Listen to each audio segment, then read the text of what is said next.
media imma ndinoswera ndichiona kuti nyaya dzevanhu dziri kufamba sei, tichiita makuhwa, gossip, tinonyeya hatinyeyi, tinoita makuhwa, tinonzwa, tobva tangotora zvakadaro tobva tauyawo tichikuzivisai, aiwa hatinyeyi, kunyeya hatiko.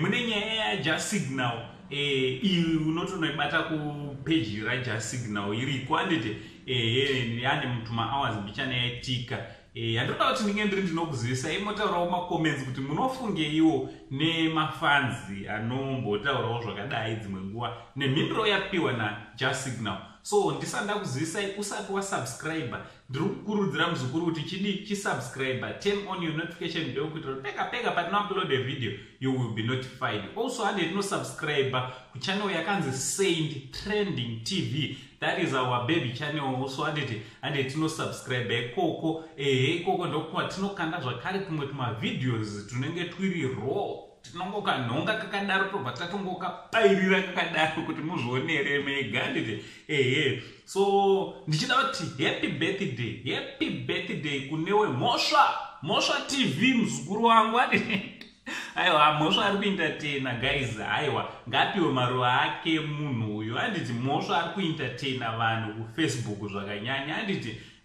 akwanisawo 22 years, but Mhosva zvauri kuita nezvaunodzidzisa hazvisi kuenderana neage yako chida kuzotaura newe. So happy birthday kwauri. So nyaya yandafamba nayo pazuva ranhasi ndeinoyi yandaisa panapa, kanatsoenda pasite munatsozvionera.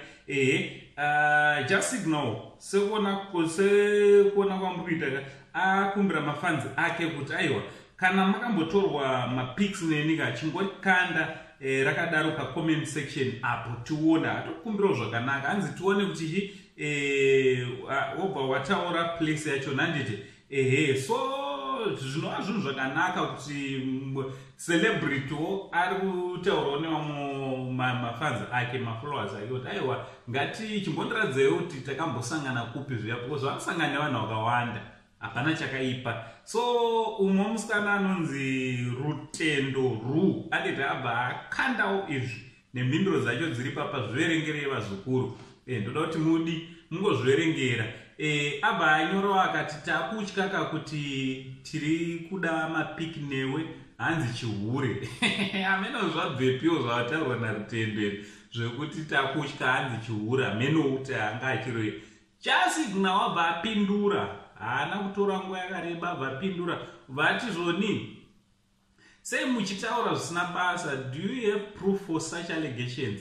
Musafarise nekutaura zvisina basa pasocial media.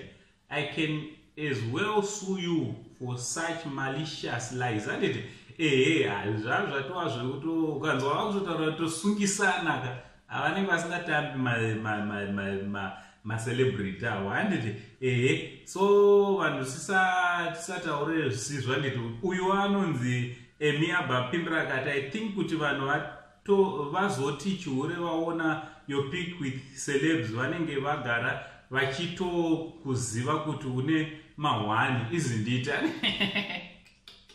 vapindurana vega kuti aiwo nenge vatongogarawo tori nemahwani.